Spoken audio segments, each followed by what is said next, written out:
On this Flag Day, we have hazy and smoky skies and, in fact, downright unhealthy air quality for many of our communities right now. I want to remind you that you can do yourself a few favors by trying to avoid your exposure outdoors. Now, if you do suffer from respiratory illness, just completely staying indoors is best. If you can have filtered air, that's great. Recirculate the air in your vehicle so you're not drawing in any from the outdoors. And again, it's going to be persistent for the next day and a half. And here's a look at the current levels. Check out Minneapolis. When you get upwards of 300, it is in excess of very hazardous out there to breathe any of the air. And those numbers climbing still over the last couple of hours. 243, the peak level in the Twin Cities. 206, St. Cloud and Alexandria, Detroit Lakes, all in Fargo, all near that 190 threshold. This red blob here, that's the highest concentration of particulates expected to linger along the I-94 corridor and Highway 200 and Highway 2 corridors up into northeast parts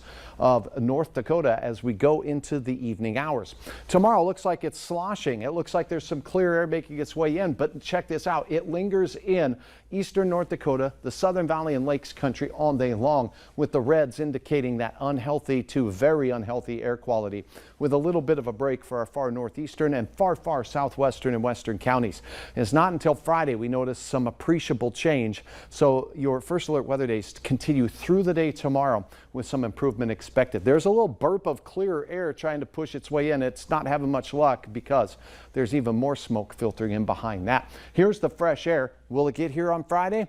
Well, a few thunder showers wouldn't hurt either to help cleanse the atmosphere, but it's going to be those west winds out of the Rockies that help flush out this nonsense we have. Cool air in north central Minnesota, mid 60s there, mid 80s for Fargo and down towards Aberdeen today, as it was a hot one, and visibility reduced in places where the thick smoke continues to be persistent as well. Out at Hector, we have 84 degrees. It's 82 at Moorheads Airport, and that north and northeast flow continuing to reinforce the smoke in our atmosphere. I can't rule out a shower, but I wouldn't count on it this evening. Overnight temperatures will slip into the 50s in cool Minnesota and 60s here in the Southern Valley. As we go through the day, it looks like sunny skies, light east and northeast winds. It will be smoky as we showed you, with temperatures peaking in the mid and upper 80s. South, another cool day in northern Minnesota, low 70s. Here comes the fresh air, but it's going to stall out in the central Dakotas. It will bring a chance of a thunder shower very late tomorrow, very late in our western counties. 64 your temperature in the morning, ramping it up into the upper 80s here on a hazy and smoky day in Fargo once again. Alan, thanks for your shot. Sure has been some beautiful, awe-inspiring views of the sun and the moon of late.